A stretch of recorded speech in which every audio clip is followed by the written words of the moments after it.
Hello guys, welcome to heavy coding. ECMAScript tutorial series के अंदर आज हम सीखने वाले हैं ऑब्जेक्ट ओरिएंटेड प्रोग्रामिंग का मोस्ट इंपॉर्टेंट टॉपिक, जिसका नाम है यहाँ पर इनहेरिटेंस। तो चलते हैं गाइस, इसको एग्जांपल से सीखते हैं कि किस तरीके से ये यूज होता है, क्यों ये इतना यूजफुल है। तो मैं आपको बता देता हूँ कि इनहेरिटेंस होता क्या है। तो इनहेरिटेंस सिंपल शब्दों में, अगर कोई मल्टीपल क्लासेस हैं, एक क्लास को कोई दूसरी क्लास से उसकी प्रॉपर्टीज और मेथड को यूज करना है अपनी क्लास के अंदर, तब हम यहाँ पर यूज करते हैं इनहेरिटेंस का। तो चलते हैं यहाँ पर एक एग्जांपल स्टार्ट करते हैं। तो मैं एक क्लास बना लेता हूँ पेरेंट नाम से, और अब मुझे एक और क्लास बनानी है जो कि पेरेंट क्लास की चीज़ों को एक्सेस करेगी। मतलब इसका एग्जांपल देता हूँ कि अगर कोई पेरेंट है और उसका एक चाइल्ड है, तो चाइल्ड के अंदर ऐसा होगा कि पेरेंट के कुछ जीन्स, कुछ प्रॉपर्टीज तो उसके अंदर आएंगी। तो वैसे ही अगर कोई चाइल्ड अपने पेरेंट की कोई चीज़ को यूज़ करना चाहता है, तो उसको बार बार क्रिएट ना करनी पड़े, तब हम यहाँ पर यूज़ करते हैं इनहेरिटेंस का। तो हमने एक क्लास तो बनाई पेरेंट की, अब एक दूसरी क्लास बनेगी चाइल्ड नाम से। मतलब इसके अंदर एक चाइल्ड होगा जो इसकी सारी चीज़ों को एक्सटेंड करेगा। अब एक्सटेंड से यहाँ पर क्या मतलब है, अगर आपको इस चाइल्ड क्लास को पेरेंट क्लास से जोड़ना है, उसकी प्रॉपर्टीज़ को गेट करना है, फेच करना है, तब हम यहाँ पर एक कीवर्ड का यूज़ करते हैं एक्सटेंड्स का, और ये मिलाकर बनता है इनहेरिटेंस। मतलब इस चाइल्ड क्लास को हमने जोड़ दिया किस क्लास से, पेरेंट क्लास से। एक्सटेंड कीवर्ड्स के बाद आपको उस क्लास का नाम लिखना है जिस क्लास से आप इसको जोड़ना चाहते हैं। तो गाइज ये ही बनता है हमारे पास कंप्लीट इनहेरिटेंस। अब इसको और एग्जांपल से समझते हैं कि किस तरीके से हम इसको यूज करते हैं। तो मान लीजिए मैंने एक पेरेंट क्लास बनाई और एक चाइल्ड क्लास बनाई। अब एग्जाम्पल को समझने के लिए ना, अगर आप सर्च करते हो तो इस चीज़ को बोला जाता है पेरेंट क्लास और चाइल्ड क्लास। दूसरे शब्दों में इसको एक और चीज़ बोली जाती है, ये होती है एक बेस क्लास, और एक दूसरी क्लास होती है डिराइव्ड क्लास। तो बेस क्लास तो वो होगी जिस पे बेस यहाँ पर बन रहा है, जो पेरेंट क्लास है। दूसरी क्लास क्या होगी यहाँ पर, ये डिराइव्ड क्लास, जो उससे उसकी प्रॉपर्टीज़ को ले रही है। तो चाहे तो पेरेंट चाइल्ड बोलो, चाहे बेस और डिराइव्ड क्लास बोलो, बात इसके अंदर सेम है। तो एक क्लास बनाई हमने पेरेंट क्लास की, जिसके अंदर हमने एक कंस्ट्रक्टर बनाया, और इस कंस्ट्रक्टर को हम यहाँ पर कॉल कराएंगे। उससे पहले मैं इसके अंदर कुछ कंसोल करा लेता हूँ, और यहाँ पर हम लिख लेते हैं पेरेंट क्लास कंस्ट्रक्टर। ये पेरेंट क्लास का कंस्ट्रक्टर है। सेव कर लिया मैंने इसको। अब मैं आपको बताता हूँ, हमें क्लास का एक ऑब्जेक्ट बनाना है। तो आपको ये ध्यान रखना है, जो भी क्लास आपने लास्ट में बनाई है ना, उस क्लास का हमें यहाँ पर ऑब्जेक्ट बनाना पड़ेगा, मतलब चाइल्ड क्लास का। तो मैं एक वेरिएबल ले लेता हूँ सी नाम से, इक्वल्स टू न्यू कीवर्ड, जो कि हमारा ऑब्जेक्ट बनाने के काम करता है, और हमने बनाया यहाँ पर चाइल्ड क्लास का एक ऑब्जेक्ट। अब आपको पता है कि जैसे एक ऑब्जेक्ट बनता है तो कंस्ट्रक्टर चल जाता है। तो यहाँ पर मैंने चाइल्ड क्लास का एक ऑब्जेक्ट बनाया है, और सेव कर लेता हूँ इसको। चलते ब्राउजर में मैं रिफ्रेश करता हूँ, और यहाँ पर आते हैं इंस्पेक्ट में। जैसे मैं यहाँ पर कंसोल में आता हूँ, तो आप यहाँ पर देख सकते हैं लिखा आ रहा है पेरेंट क्लास का कंस्ट्रक्टर। तो गाइस इसने क्या करा, जब हमने चाइल्ड क्लास का ऑब्जेक्ट बनाया तो इसने पेरेंट की क्लास का एक कंस्ट्रक्टर को कॉल कर दिया। तो यही होता है इनहेरिटेंस। मतलब इस चाइल्ड ने अपने पेरेंट की प्रॉपर्टी को यूज कर लिया अपने अंदर, मतलब इस चाइल्ड की क्लास ने पेरेंट क्लास की चीज को चलाया। तो इस तरीके को ही हम यहाँ पर कहते हैं इनहेरिटेंस। तो अगर चाइल्ड के अंदर भी एक कंस्ट्रक्टर होता, और यहाँ पर हमने कर लिया कंसोल को कॉपी, और यहाँ पर हम लिख देते हैं ये है चाइल्ड क्लास का कंस्ट्रक्टर। अब मैंने यहाँ पर जो चाइल्ड क्लास का ऑब्जेक्ट बनाया है, ये किस कंस्ट्रक्टर को चलाएगा, इस कंस्ट्रक्टर को, क्योंकि इसके खुद के पास भी तो कंस्ट्रक्टर है। तो जैसे एक क्लास का ऑब्जेक्ट बनता है तो कंस्ट्रक्टर कॉल होता है, और एक पेरेंट में भी है और एक चाइल्ड में भी है। तो ये इस वाले को चलाएगा। चलते हैं यहाँ पर ब्राउजर में, रिफ्रेश करता हूँ, और साथ ही साथ एक एरर जनरेट होगा। देखो यहाँ पर लिखा आ रहा है चाइल्ड क्लास कंस्ट्रक्टर। दूसरा error, must call super constructor in derived class before accessing this और returning from the derived constructor. Simple भाषा में ये बोल रहा है कि जब आप चाइल्ड क्लास के अंदर कोई कंस्ट्रक्टर चला रहे हो ना, तो उसकी पेरेंट क्लास के अंदर आपको उस कंस्ट्रक्टर को चलाना पड़ेगा। कैसे चलाने पड़ेगा, इसके अंदर इनहेरिटेंस के अंदर एक कीवर्ड आता है सुपर कीवर्ड। यहां पर होता है super keyword bracket then colon semicolon. अब इससे क्या होगा, जो ये सुपर कीवर्ड है ना, जो भी इसकी बेस क्लास होगी उसके कंस्ट्रक्टर को चलाने के लिए यहां पर काम आता है। मैंने कर लिया इसको सेव। चलता हूँ ब्राउजर पे, रिफ्रेश करता हूँ, तो आप देखना पेरेंट क्लास का कंस्ट्रक्टर और चाइल्ड क्लास का कंस्ट्रक्टर, अब दोनों कंस्ट्रक्टर चल रहे हैं एक ही क्लास के ऑब्जेक्ट से। तो कितना हेल्पफुल हो गया कि भाई चाइल्ड की एक ही सिर्फ एक मैंने ऑब्जेक्ट बनाया, और पेरेंट भी चल रहा है यहाँ पर कंस्ट्रक्टर, और चाइल्ड क्लास का भी कंस्ट्रक्टर चल रहा है। तो इस तरीके से हम यहाँ पर इसको बनाते हैं। इनहेरिटेंस के अंदर। अब मैं आपको एक चीज़ बताता हूँ, अगर मैंने यहाँ से इस कंस्ट्रक्टर को बंद कर दिया और इस चाइल्ड के अंदर मैं कुछ आर्ग्यूमेंट पास कर रहा हूँ, तो यहाँ पर मैंने दे दिया यूट्यूब हैवी कोडिंग। मैंने यहाँ पर यूट्यूब हैवी कोडिंग इसकी एक आर्ग्यूमेंट पास कर दी, तो यहाँ पर मुझे लेनी पड़ेगी इसकी वैल्यू एज अ पैरामीटर, और इसको हम कराते हैं कंसोल। तो मैं यहाँ पर कॉन्कैटिनेट ऑपरेटर लूंगा और नेम को यहाँ पर लिख दूंगा। चलता हूँ, रिफ्रेश करता हूँ, तो आप यहाँ पर देख सकते हैं parent class constructor YouTube heavy coding, मतलब इसने इसकी वैल्यू को यहाँ पर कंसोल कर दिया। चलता हूँ, रिफ्रेश करता हूँ, तो आप यहाँ पर देख सकते हैं आ रही है वैल्यू। अब यही सेम चीज़ मैं नीचे करके देखता हूँ एक बार, तो यहाँ पर ये बता रहा है, अगर हमने यहाँ पर कर लिया इसको कॉपी पेस्ट और यहाँ पर हम कर देते चाइल्ड क्लास कंस्ट्रक्टर। अब देखते क्या होता है। चलता हूँ ब्राउजर पे, रिफ्रेश करता हूँ, तो बता रहा है चाइल्ड क्लास का कंस्ट्रक्टर है और यूट्यूब हैवी कोडिंग उसके अंदर आ गई है इसकी वैल्यू। अब इसके अंदर हम चलाते हैं सुपर कीवर्ड को, तो सुपर कीवर्ड भी चला के देख लेते हैं एक बार। अब मैं कर लेता हूँ उसको सेव, रिफ्रेश करता हूँ, तो अब देखो यहाँ पर क्या आ रहा है, जो पेरेंट क्लास है ना उसके अंदर तो अनडिफाइंड आ गया, और जो चाइल्ड की क्लास है उसके अंदर हैवी कोडिंग लिखा आ रहा है यूट्यूब हैवी कोडिंग।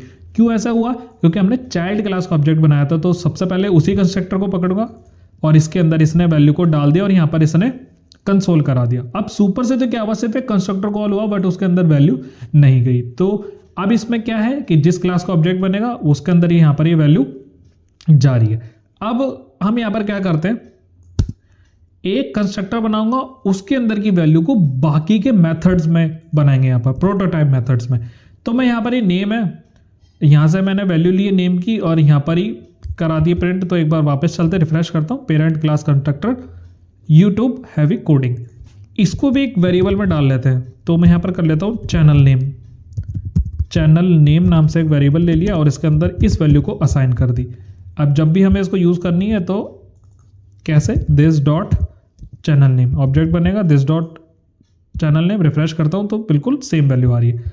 अब मुझे इस कंस्ट्रक्टर को कॉल तो कराना है बट मैं इस वैल्यू को कहीं और यूज़ करना चाहता हूँ। कैसे, कंस्ट्रक्टर लिया और एक फंक्शन बना लिया मैंने मैसेज नाम से, और इस मैसेज के अंदर मैं इस कंसोल को लिख लेता हूँ पहले तो कंसोल, और यहाँ पर लिखता हूँ वैल्यू ऑफ पेरेंट क्लास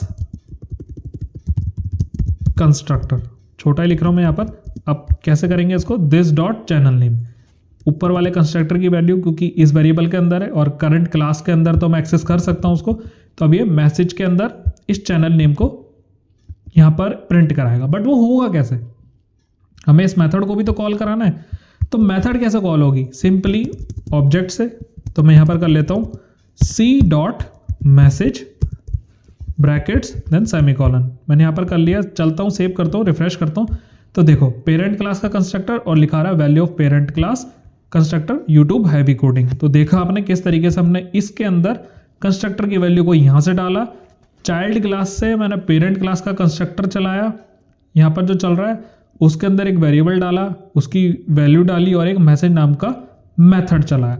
अब अगर मैं ये सेम मेथड को यहाँ पर चला के देखता हूँ तो क्या आता है, मैंने यहाँ पर सेम मेथड चलाया। अब इसमें चलते हैं यहाँ पर ब्राउजर पे और रिफ्रेश करता हूँ, तो अब देखो अभी भी ये चल रहा है पेरेंट क्लास का कंस्ट्रक्टर। कैसे, अभी देखो ये मैंने मैसेज चलाया और पेरेंट क्लास का यहाँ पर चला, क्योंकि यहाँ पर सॉरी मुझे यहाँ पर लेबल चेंज करना है, तो यहाँ पर मैं लिखूंगा चाइल्ड क्लास। अब देखना वहाँ पर चाइल्ड आ रहा होगा। चलता हूँ, रिफ्रेश करता हूँ, value of child class constructor heavy coding. Constructor को यहाँ से रिमूव ही कर देते, हमने कंस्ट्रक्टर नहीं बनाया, हमने मेथड बनाया। सेव करता हूँ, रिफ्रेश करता हूँ, parent class constructor value of child class YouTube heavy coding. ये वाला इसने मेथड चलाया क्योंकि इसी क्लास का ऑब्जेक्ट था, अब उसको अपनी खुद की क्लास मिल गई ऑब्जेक्ट, तो वो ऊपर वाले को क्यों चलाएगा, तो वो अपनी ही क्लास के ऑब्जेक्ट से इस मेथड को इसने चला दिया। और आपने देखा कि जो चाइल्ड है ना उसने पेरेंट की चीज़ भी अभी चला दी। कैसे चला दी, ये ऊपर से उसने चैनल नेम लिया कंस्ट्रक्टर से और अपनी क्लास में भी चला दिया। तो ये होता है इनहेरिटेंस। अब मैं इसको खुद से बनाता तो पहले एक कंस्ट्रक्टर बनाता या एक वेरिएबल यहाँ पर असाइन करता, और अगर कितनी क्लासेस होती बार बार तो इसको यूज करता जाता। बट यहाँ पर ड्राई कोड हो गया, डू नॉट रिपीट योरसेल्फ। तो ऊपर से ही इसने एक बार वेरिएबल असाइन हो गया, वैल्यू आई, और चाइल्ड ने अपने पेरेंट की प्रॉपर्टीज को यहाँ पर गेट कर लिया, तो इसने अपने अकॉर्डिंग भी इसको यूज कर लिया यहाँ पर। अब इसमें क्या है कि मैं ऊपर वाले मेथड को भी तो चलाना चाहता हूँ, तो उसके लिए भी यहाँ पर सुपर कीवर्ड का यूज़ होगा। तो मैं यहाँ पर अगर लिखता हूँ सुपर, बट इस बार थोड़ा तरीका अलग है, कंस्ट्रक्टर नहीं है, तो सुपर डॉट उस मेथड का नाम जिसको चलाना चाहते हो। तो सुपर क्लास क्या करेगी, जो भी उसकी पेरेंट क्लास के अंदर ये वाला मेथड मिलता है उसको, तो वो उसको भी चला देगी। चलते हैं, रिफ्रेश करता हूँ तो आप देखना, value of parent class heavy coding, value of child class heavy coding. तो इस तरीके से हमने यहाँ पर इनहेरिटेंस का बहुत अच्छे से यूज़ करके सारे यहाँ पर चाइल्ड के अंदर दोनों प्रॉपर्टीज़ को चलाया। कैसे, एक तो ये चाइल्ड नेम, दूसरा यहाँ पर हमने मेथड भी चला लिया इस वाले मैसेज नाम के फंक्शन को। तो अब देखा, अगर आप चाइल्ड के अंदर भी ये सेम फंक्शन बनाते तो इतना कोड आपको फिर से यहाँ पर लिखना पड़ता। तो इसीलिए यहाँ पर इनहेरिटेंस यूज़ होता है। अब एक एग्जाम्पल लेते हैं, एक अच्छा सा एग्जाम्पल लेते हैं। हम यहाँ पर यूट्यूब का एनालिटिक्स बनाएंगे और उसको देखते हैं। तो सबसे पहले मैं यहाँ पर क्या करूँगा, जनवरी का डेटा, तो मैं यहाँ पर दे देता हूँ जैन डेटा, और एक हम बना लेते हैं दूसरी क्लास जो होगी फेब डेटा। तो ये मुझे फरवरी का डेटा देगा, दोनों तरीके से डेटा देगा, फरवरी का, और ये यहाँ पर मुझे देगा ऊपर जैन का, नीचे फरवरी का। तो यहाँ पर कुछ वेरिएबल्स बना लेते हैं, मैं यहाँ से वैल्यू दूंगा इनकी। तो अभी सबसे पहले एक वेरिएबल यहाँ पर बना लेता हूँ मैं, 3 बनाएंगे। सबसे पहले तो है सब्सक्राइबर, सब्सक्राइबर कितने हैं हमारे पास, तो सेम ही यहाँ पर सब्सक्राइबर नाम का एक वेरिएबल और सब्सक्राइबर यहाँ पर भी डाल देंगे। दूसरा आएगा हमारे पास लाइक, फिर तीसरा आएगा हमारे पास कमेंट्स। तो इस लाइक को भी ले लेते हैं यहाँ से, और लाइक को लाइक के अंदर डाल देंगे, कमेंट्स को कमेंट्स के अंदर डाल देंगे। 3 पैरामीटर हो गए, 3 यहाँ पर वेरिएबल असाइन हो गए, बट वैल्यू यहाँ पर अभी हमने एक ही दी है। तो सब्सक्राइबर डालेंगे सबसे अंदर, तो 10,000 सब्सक्राइबर, और लाइक हैं इसके अंदर 200, कमेंट हम डाल देते हैं 5,000। तो 3 आर्ग्यूमेंट पास हुए, 3 पैरामीटर इसने लिए और तीनों को इसके अंदर डाल दिया। अब यहाँ पर हम पहले जनवरी का डेटा प्रिंट कराएंगे, तो एक मैसेज डाल देते हैं हम, मैसेज, या इसके अंदर कुछ भी डाल देते हैं, इन्फो या एनालिटिक्स, कुछ भी आप डेटा डाल सकते हैं। तो मैं डेटा जैन लिख देता हूँ। अब ये डेटा जनवरी का दिखाएगा मुझे, कैसे, मैं यहाँ पर लिख देता हूँ जनवरी का टोटल कितना हुआ, उस हिसाब से दिखाएंगे। तो सबसे पहले सब्सक्राइबर आएगा हमारे पास, सब्सक्राइबर। अब 3 बार इसको कंसोल और कर लेते हैं इसको, जनवरी का टोटल सब्सक्राइबर, जनवरी के टोटल लाइक, और जनवरी का टोटल कमेंट्स। तो सेम यहाँ पर वेरिएबल को भी हम कॉपी और पेस्ट कर लेते हैं। तो तीनों चीज़ें यहाँ पर हो चुकी है, और डेटा जेन नाम के एक फंक्शन को अब एक बार रन करके देखते हैं। इस वाले कंस्ट्रक्टर को अब ये मेथड को अभी हटा लेते हैं। 3 वैल्यू डाली, इसके अंदर आई कंस्ट्रक्टर के, और यहाँ पर हमने पास कर दी। चलते हैं, रिफ्रेश करता हूँ। अभी बता रहा है विंडो इज़ नॉट कंस्ट्रक्टर और नल। तो एक बार देख लेते हैं कि क्या यहाँ पर इशू है। तो मैंने यहाँ पर वैल्यू डाली चाइल्ड का, डेटा जेन यहाँ पर हमने मेथड चला रहे, बट मुझे कंस्ट्रक्टर था, तो कंस्ट्रक्टर के अंदर ये डेटा जेन मैंने यहाँ पर चलाया, कंसोल यहाँ पर चल रहा है, this dot subscriber, this dot like और दिस डॉट कमेंट। तो यहाँ पर अभी तक सारी चीज़ें सही जा रही है, बट मैंने यहाँ पर जो बनाया था वो चाइल्ड का ऑब्जेक्ट बनाया था। फेब डेटा मेरे जो बनाना था, रिफ्रेश करता हूँ, और अभी भी यहाँ पर एक एरर जनरेट कर रहा है। देख लेते हैं इस एरर कौन सा है, window is not a constructor और नल। तो कंस्ट्रक्टर के अंदर हमने 3 वैल्यू डाली है, बिल्कुल परफेक्ट आ रही है। यहाँ पर इधर भी मैंने यहाँ पर बिल्कुल परफेक्ट वैल्यू डाली है। हमने वेरिएबल की इसको परफेक्ट असाइन करें, और डेटा जेन के अंदर हमने यहाँ पर इसको यूज़ करा है, this dot subscriber, this dot like और दिस डॉट कमेंट। बट इसके अंदर हमने कोई भी चीज़ अभी तक नहीं बनाई है, फैब डेटा। और सॉरी गाइस, इसमें एक चीज़ रह गई है, वो है जनवरी डेटा को हमने एक्सटेंड नहीं करा है। तो अब ये बिल्कुल परफेक्ट चलेगा। चलते हैं, रिफ्रेश करता हूँ। तो पेरेंट क्लास आ गई है, कंस्ट्रक्टर सबसे पहले यहाँ पर आ रहा है। अब ये 3 value, total subscriber 10,000, total like 200, total comments 5,000। अब ऐसा ही सेम फंक्शन बना लेते हैं, कैसे, फैब डेटा नाम से। तो डेटा फैब नाम से अब एक फंक्शन चलेगा, तो इसको चलाना पड़ेगा, डेटा फैब। अब इस फैब के अंदर मैं क्या चाहता हूँ, जो फैब का डेटा है ना, वो क्या करता है, ये जनवरी का भी डेटा जोड़ के दिखाए, फैब के अंदर जनवरी का भी डेटा जोड़ के दिखाए। तो अब इसके अंदर क्या कर सकते हैं हम, मैं ये कर सकता हूँ कि भाई जो टोटल यहाँ पर सब्सक्राइबर है ना उनको बढ़ा सकता हूँ कि भाई मुझे सिर्फ इतना चाहिए कि जो जनवरी और फरवरी का डेटा है उसके अंदर सब्सक्राइबर 500 और जोड़ दो, सब्सक्राइबर 500 और जोड़ दो। तो अभी हम क्या कर लेते हैं, एक वेरिएबल बना लेते हैं लेट न्यू या फैब सब्सक्राइबर नाम से, फैब सब के अंदर 500 सब्सक्राइबर और जोड़ दो। तो अब इसमें क्या करेंगे, ये जो फैब का सब्सक्राइबर है ना इसको जनवरी के सब्सक्राइबर के साथ अब जोड़ देंगे। अब देखो कितना ज़्यादा इसके अंदर यूज़ हो गया कि भाई ये जनवरी का डेटा तो दिखाई रहा है मुझे, अब जनवरी के साथ मैंने ऊपर वाली सारी प्रॉपर्टी यूज़ करी, अब एक नई प्रॉपर्टी भी डाल दी यहाँ पर कि भाई फरवरी का भी डेटा मुझे यहाँ पर जोड़ के दिखा दो। तो यहाँ पर आ जाएगा जनवरी प्लस फरवरी के टोटल सब्सक्राइबर। अब इस वाले फंक्शन को चलाना डेटा फैब, यहाँ पर डेटा फैब चलेगा। अब डेटा फैब तो चलेगा बट ऊपर वाला फंक्शन तो तब चलेगा ना जब मैं इसके अंदर इसका सुपर कीवर्ड लगाऊंगा।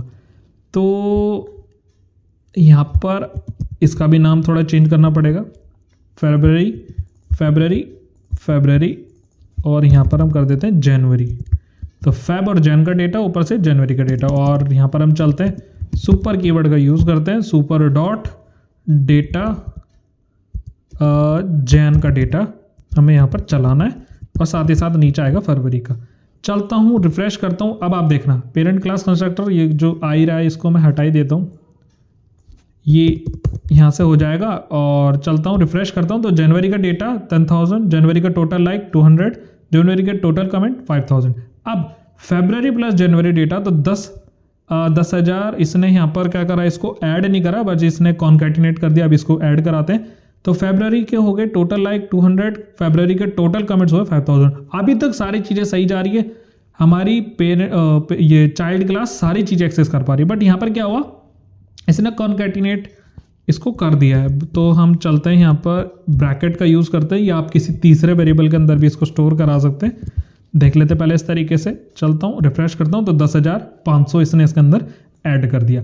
तो आई होप गाइस समझ आया होगा आपको कि किस तरीके से चाइल्ड क्लास पेरेंट क्लास की चीज़ों को लेकर आ रही है, और जो चाइल्ड क्लास है उसके अंदर भी हम पेरेंट के फंक्शंस को कैसे चला रहे हैं और नई चीज़ें उसके अंदर और कैसे ऐड कर रहे हैं। तो इससे हमारा कोड कितना बचा कि भाई इतना कोड बच गया मेरा इसको वापस से यहाँ इसके अंदर लिखने से।